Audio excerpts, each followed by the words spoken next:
آج ہم جناب مدثر احمد قاسمی کے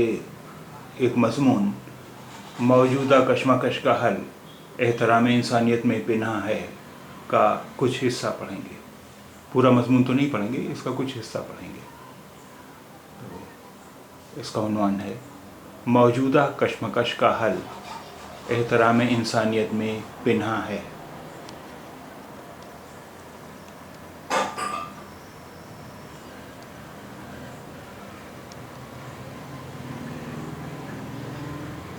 فرقے وارانہ فسادات ہوں یا دہشت گردانہ حملے، قبائلی خونریزیاں ہوں یا ملکی جنگیں، ہر ایک کا نتیجہ انتہائی ہلاکت خیز ثابت ہوتا ہے. ان میں اکثر و بیشتر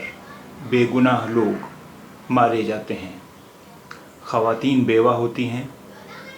بچے یتیم ہوتے ہیں،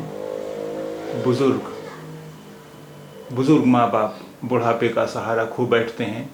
اور ان گنت لوگوں کی زندگیاں جہنم بن جاتی ہیں. اگر غور کیا جائے تو ہم اس نتیجے پر پہنچیں گے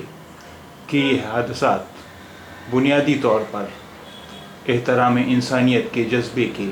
ناپید ہونے کی وجہ سے وقوع پذیر ہوتے ہیں. یہ سچ ہے کہ کچھ لوگوں سے بیجا غلطیاں سرزد ہوتی ہیں جن کو کسی بھی قیمت پر جائز قرار نہیں دیا جا سکتا، اور نہ ہی کوئی عقل سلیم رکھنے والا شخص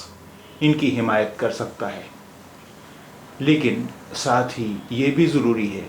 کہ رد عمل میں صرف انہی لوگوں کو کیفر کردار تک پہنچایا جائے جو اصل مجرم ہے. ایسا بالکل بھی نہ ہو کہ گناہ کوئی کرے اور سزا کوئی اور بھگتے، کیونکہ یہ انصاف کے تقاضوں کے خلاف ہے. افسوس کے ساتھ آج ہمیں اس بات کا اعتراف کرنا پڑتا ہے کہ اس وقت دنیا میں بہت سارے افراد، گروہ، جماعتیں اور ممالک ایسے ہیں جو مختلف میدانوں میں اپنی بالادستی قائم کرنے کے لیے بے اعتدالی کے شکار ہیں، اور یہی وہ لوگ ہیں جو چھوٹے پیمانے سے لے کر بڑے پیمانے تک دنیا میں بد امنی پھیلانے کے ذمہ دار ہیں. ہمیں یہ سمجھ لینا چاہیے کہ خوفناک فسادات اور خونریز جنگیں ہمارے مسائل کا حل نہیں ہیں، اور نہ ہی ان سے ہم دنیا کو امن کا گہوارہ بنا سکتے ہیں. اس لیے دنیا میں بسنے والے تمام انسانوں کو اس بات پر متفق ہونا ضروری ہے کہ بحیثیت انسان ہر ایک کو اپنے اپنے اعتبار سے زندگی جینے کا مکمل حق حاصل ہے، اور اس حق کو چھیننے کا ہم میں سے کسی کو بھی اختیار نہیں ہے. یہ نکتہ ان مسلمات میں سے ہے جس پر قطع نظر مذہب کے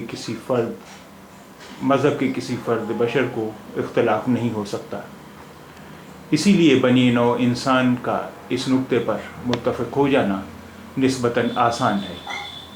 اگر اس امر پر ہم سب کو متفق کر پاتے ہیں تو ہمارے لیے اپنے اپنے اعتبار سے زندگی کے مقاصد کا حصول انتہائی آسان ہو جائے گا، اور ہم دنیا کو رہنے کے اعتبار سے خوفناک جگہ بننے سے بچا پائیں گے. کیونکہ اس صورت میں اگر ناحق کسی کا خون ہوگا تو بیک زبان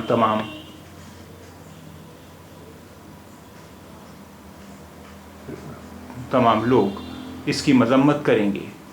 اور قاتل عبرت آمیز سزا سے نہیں بچ پائے گا، جس کے بعد کوئی بھی شخص اقدام جرأت کی ہمت نہیں کر پائے گا. اسی کے ساتھ اگر ہم عزت کی زندگی گزارنا چاہتے ہیں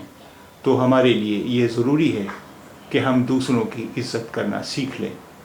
کیونکہ عالمی طور پر متفقہ اصول کے اعتبار سے ایک انسان کی عظمت کا راز اس میں مضمر ہے کہ وہ دوسرے انسان کو بحیثیت انسان اس کے شایان نشان عزت دے۔ اسی وجہ سے عزت دو اور عزت لو کا مقولہ زبان زد عام و خاص ہے، اور یہ دنیا کو جنت نشان بنانے کا بہترین فارمولہ بھی ہے، کیونکہ دوست تو دوست، دشمن کو بھی عزت دے کر اس کا دل جیتا جا سکتا ہے۔ افسوس کا مقام یہ ہے کہ آج جو لوگ مد مقابل کی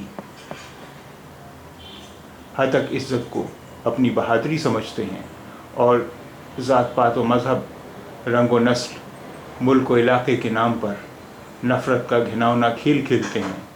ان حالات میں امن عالم کے نعرے کی کیا حیثیت ہو سکتی ہے، اس کو ہر صاحب عقل سمجھ سکتا ہے، کیونکہ نفرت کی وادی میں محبت کے پھول کبھی نہیں کھلتے۔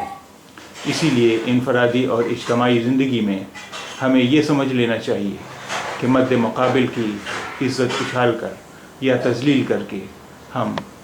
باعزت نہیں رہ سکتے۔